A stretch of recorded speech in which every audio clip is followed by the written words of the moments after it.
Hello, this video is being shot at KAR Auto Group, the Mustang people, and we're going to demonstrate a few ways that you could tell if a 1965 or 1966 Mustang is a factory GT. One of the first things that you could look at is right here. We pulled the instrument cluster out of this car purposely. And you can see this little dish. This is factory. You can see that it's not butchered, it's not cut, not hammered. This is factory. And in order for that to be there in 1965, the car either had to be born with a pony interior or it had to be born with a GT. So that's one of the first things, but it's, you obviously have to take the instrument bezel out to be sure. So without a doubt, this car was either a factory GT, pony interior, or both. Secondly, you come down here and you make sure that the fog light switch is in the correct position. And there it is, right where it's supposed to be. That's right where the factory would have put the fog light switch. Okay, the second thing that we're going to check here is the way the fog light switch is wired. My associate Chris up there is going to turn the fog light switch on, and when he does that, both the dash light should come on and the tail light. You may have heard the switch. Now you see the tail light. Now turn them off, Chris. Thank you. So that passes the test. I can't show you the dash lights because the cluster's out, but they do come on. So that's another test to make sure the car was properly wired to be a factory GT car. Now we took the back seat out, and you can see this reinforcement plate. You can see how it's got a double floor right in the center of the screen. You can see the seat belt attached, and then right here in the center you see that little plate. It has studs sticking on, which we'll show you from under the car, and that plate is only on dual exhaust cars. Now, a car could be a dual exhaust and not a GT, but in order for it to be a GT, it absolutely has to have those factory plates in it with those brackets right there, that hanger, and that's a reinforcement to hold the dual exhaust hanger under the car. And it has to be on both sides, and as you can see, it is. So the car cannot be a GT if it doesn't have those plates. And as you can see, those are factory installed. You can see here, there's your factory caulking.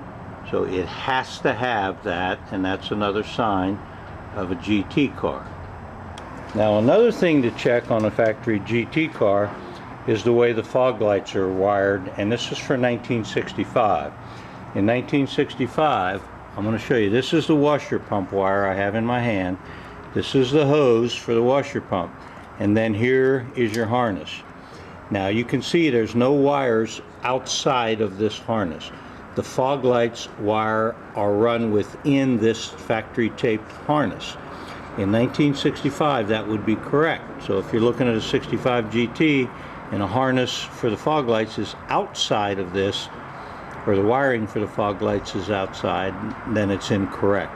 Now in 1966 it would be outside, but not in 1965. So for this to be a 65 factory GT, you'd have these three. You'd have the hose, you'd have your washer pump wire, then you have your harness with everything contained within the harness. Now this is a disc brake master cylinder. It's a big round bowl, as you can see, and so a car has to have disc brakes, and in order for it to be a factory GT, and it has to have that master cylinder if it's claimed to be factory. Now a lot of people will replace that with a dual reservoir master cylinder for safety, and that's fine. But the factory GTs, when they left the factory, had this big single reservoir master cylinder. I'm now focused on the steering gearbox. Now if this car were manual steering, this tag would say HCCAX, but since this is a power steering car, it says HCCAW. But if you were looking at a GT manual steering, that would be an AX. Power steering, it would be an AW. You can also see the date code that's on there, and that ties in with the GT as well. 5 I think would be 65, and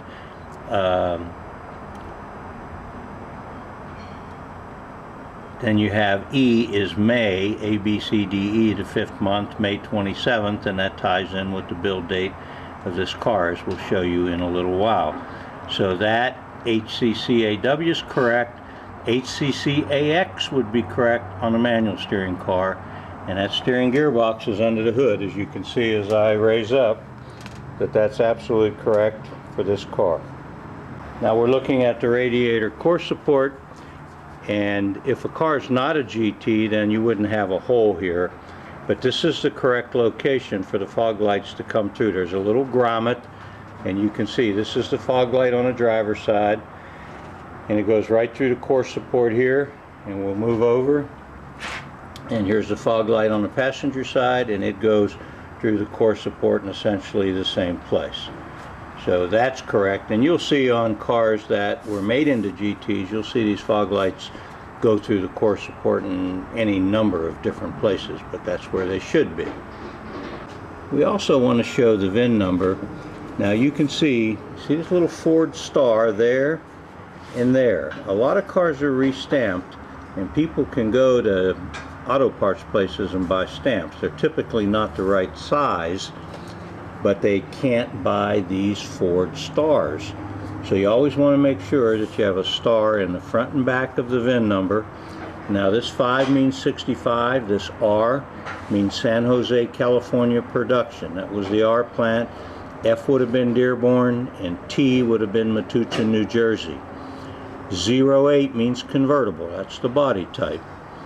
A is your engine, and all GTs had to either be an A, which is a 289 4-barrel, or a K, which is the 289 4-barrel high performance. And then your VIN number here of 229332 is your unit consecutive number, and Ford started with 100,000. So this would have been the 129,000th 332nd car to be produced on the San Jose, California assembly line for this 1965 model year. But you want to make sure that A or K is there. I'm looking at the door data tag, and this is the correct color tag for 65. 66 would be different. And if you see this car here, this build date of 04T, that is May of 1965.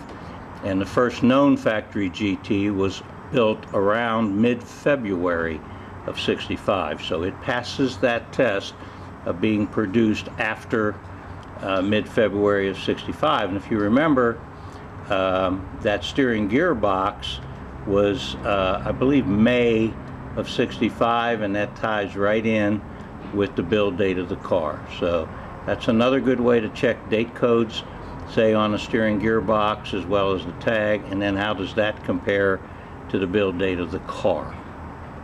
And of course all GTs had the trumpeted dual exhaust, which you see right here as we raise this car on the lift. We're looking at the rear frame rail, and if you look you'll see a hole right here. You also see the exhaust hanger, like for the GT style, and it bolts to the frame here. Well, if you put your finger up in that frame, you should feel an obstruction, and that's because Ford put an obstruction in the frame rail, so when that exhaust hanger was tightened, it didn't crush the frame rail. A lot of people never think to check that to make sure that there is an obstruction there, and if you're checking to see if your car is factory GT or original dual exhaust, that'll be a giveaway. And of course those are the correct type of hanger. Okay, now you remember when we looked at the rear, that reinforcement plate, we said that the dual exhaust hanger bolts to it. Well, here it is. Here's your dual exhaust hanger, and it's bolted to that rear double floor plate. You can see where the two studs come out. There you are. And on a dual exhaust car, your rear brake hose is way over here to the left. On a single exhaust car, it would be further to the right. And this is a factory location for the dual exhaust, so that you have the correct location for your brake lines, so that the rubber brake hose doesn't get close to the exhaust pipe. So that's where that has to be. And you can see there's no weld marks. It's a factory location for that. And again, there's your exhaust reinforcement we showed from the inside, and here it is on the other side. And what you see here is simply seat belt reinforcements. Now 65 didn't have rear seat belts, and the person that owns this car wanted them, so we put them in, and that's what that little thing is right there. So that's how another way you can tell a factory GT from underneath is if it's got the correct location for the dual exhaust reinforcements and hangers, and if the brake hose is in the correct location. Now we're up front on the car, and this sway bar is thicker. I want to say it's 7/8 of an inch. It's thicker than a non-GT front sway bar. So that's the GTs all had a heavier duty sway bar, and the GTs also had front disc brakes, and they had the 4-piston Kelsey Hayes calipers. So there you go. You have front disc brakes, and you have a heavy duty front sway bar. So that's another way that you can tell if a car was originally a factory GT car. Okay, we're looking under this very nice 1965 GT, and if I didn't point out when I showed the rear frame rail up here and I told you about that obstruction that's built into it, the same thing occurs on the other side, so you know that that's on both sides. So I hope this little video has been helpful for those of you that are wondering how you tell a factory GT from a non-factory GT. Always remember, by build date in 65, it's got to be after mid-February build date, and the engine is always a dead giveaway, that it's got to be an A code or a K code engine by VIN number. So there's some quick ways to look, and once you verify those, then you go into the other things that we covered. Thank you so much for watching the videotape, and we at KAR would be pleased if there's anything that we can do for you. Thank you very much.